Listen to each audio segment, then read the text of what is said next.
ಕಳ್ಳಿ ಹೊಡಿತೇವೆ ಬರೇ ಹೊಡೆಯಂಗಿಲ್ಲ, ಅದಕ್ಕೆ ಸಾಬೂನ ಸಿಕ್ಕುತ್ತೆ.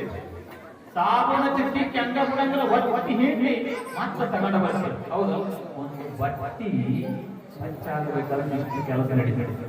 ಹೌದೌದು, ಕಲ್ಲಿನ ಮೇಲೆ ಒಳಪಡಂತ, ಸಾಬೂನ ಹಚ್ಚಿ ತಿಕ್ಕಸ್ಕಂತ, ಹಚ್ಚಿ ಒತ್ತಿ ಹಿಂಡಸ್ಕಂತ, ಇಷ್ಟೆಲ್ಲ ಆದ್ಮೇಲೆ ಅದು ಸ್ವಚ್ಛ ಆಗ್ತದೆ. ಯಾವುದು ಬಟ್ಟಿ. ಇನ್ನು ಮನಸ್ಸು ಹೊಲಸಾದ್ರೆ, ಮನಸ್ಸು ಹೊಲಸಾದ್ರೆ ಏನು ಇದಕ್ಕೆ ಸಾಬೂನ ಅದಾವ, ಇದಕ್ಕೆ ಇಂದ ಬೇಕು. ಹೌದಲ್ಲ, ಇದು ಎಲ್ಲಿ ಸ್ವಚ್ಛ ಆಗ್ತದೆ ಅಂದ್ರೆ ಇಂಥ ಕಾರ್ಯಕ್ರಮದೊಳಗೆ ಯಾರು ಸತ್ಸಂಗದೊಳಗೆ ಭಾಗವಹಿಸಿ ಇಲ್ಲಿ ಪಾಲ್ಗೊಂಡು ತಮ್ಮ ಜೀವನವನ್ನು ಉಪಯೋಗಿಸ್ಕೊತಾರ ಅವರಿಗೆ ಮಾತ್ರ ಮನಸ್ಸು ಸ್ವಚ್ಛಾಗಕ್ಕೆ ಸಾಧ್ಯ. ಹಾಗಾಗಿ ನಮ್ಮ ಮನಸ್ಸು ಸ್ವಚ್ಛ ಮಾಡುವಂತ ಜಾಗಗಳು ಇಂಥ ಪುರಾಣ ಪುಣ್ಯಕಥೆಗಳು. ಹಾಗಾಗಿ ಬಟ್ಟೆ ಹೊಲಸಾದ್ರ ನೀರಿನಲ್ಲಿ ಸ್ವಚ್ಛ ಆದಾಗ ಮನಸ್ಸು ಹೊಲಸಾದ್ರ ಮಹಾತ್ಮರ ವಾಣಿಯಿಂದ ಅನ್ನುವಂಥದ್ದು. ಹಾಗಾಗಿ ಮಹಾತ್ಮರ ವಾಣಿ ಸಿಗುವುದು ಬಹಳ ದುರ್ಲಭ.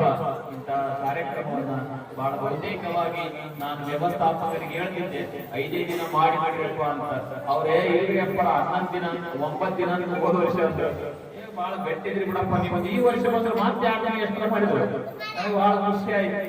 ಯಾಕಂತಂದ್ರೆ ಏನು ಅಂತ ಓದೋದನ್ನ ಖುಷಿ ಪಡುವುದೇ ನಮ್ಮ ಹವ್ಯಾಸ. ಯಾಕಂದ್ರೆ ಚಂದ ನಡೆಸ್ಕೊಂಡು ಹೋಗ್ಬೇಕಲ್ಲ, ಅದು ಬಹಳ ಅಚ್ಚುಕಟ್ಟಾಗಿ ನೀವು ನಡೆಸ್ಕೊಂಡು ಹೊಂಟಿರಿ. ಇಲ್ಲಿ ಈ ಕಾರ್ಯಕ್ರಮದೊಳಗ ನಿಮ್ಗೆ ಸತ್ಯವಾಗಿ ಹೇಳ್ತೀನಿ, ಈ ಕಾರ್ಯಕ್ರಮದೊಳಗ ರಾಜಕೀಯ, ಈ ಕಾರ್ಯಕ್ರಮದೊಳಗ ವೈಸನ್ಯಗಳನ್ನು ಒಳಗೊಳ್ಳಬಲ್ಲದೆ ಎಲ್ಲರೂ ನಾವು ಒಂದು ಊರಿನವರೆಲ್ಲರೂ ನಾವು ಒಂದು ಅನ್ನುವಂತ ನಿಟ್ಟಿನೊಳಗ ಕಾರ್ಯಕ್ರಮದಲ್ಲಿ ಭಾಗವಹಿಸಿ. ರಾಜಕೀಯ ಅನ್ನುವಂಥದ್ದು ಈ ಕಾಂಪೌಂಡಿನಿಂದ ಹೊರಗ ಗುಡಿ ಒಳಗೆ ಬರಬೇಕಾದ್ರೆ ಚಪ್ಪಲ್ ಒಳಗ ಬರ್ತೇವೆ, ಹೊರಬಿಟ್ಟು ಬರ್ತೇವೆ, ಹೊರಬಿಟ್ಟು ಬರ್ತೇವಲ್ಲ. ಹಂಗ ರಾಜಕೀಯ ನಾ ದೊಡ್ಡವ, ನಾ ಶ್ರೀಮಂತ, ನಾನೇ ಇವು ಏನ್ ನೋಡು ಅವು ಹೊರಗೆ ಬರಬೇಕು. ಹೊರಗೆ ಬಿಟ್ಟು ಒಳಗೆ ಎಲ್ಲವನ್ನ ಸ್ವಚ್ಛಾಗಿ ಒಳಗೆ ಬಂದಾಗ ಮಾತ್ರ ಇಂಥ ಜಾತಿಗಳಾಗಲ್ಲ ಸಾಧ್ಯ ಅಂತ ಮಾತುಗಳನ್ನು ತರಬರಿಸಬಹುದು.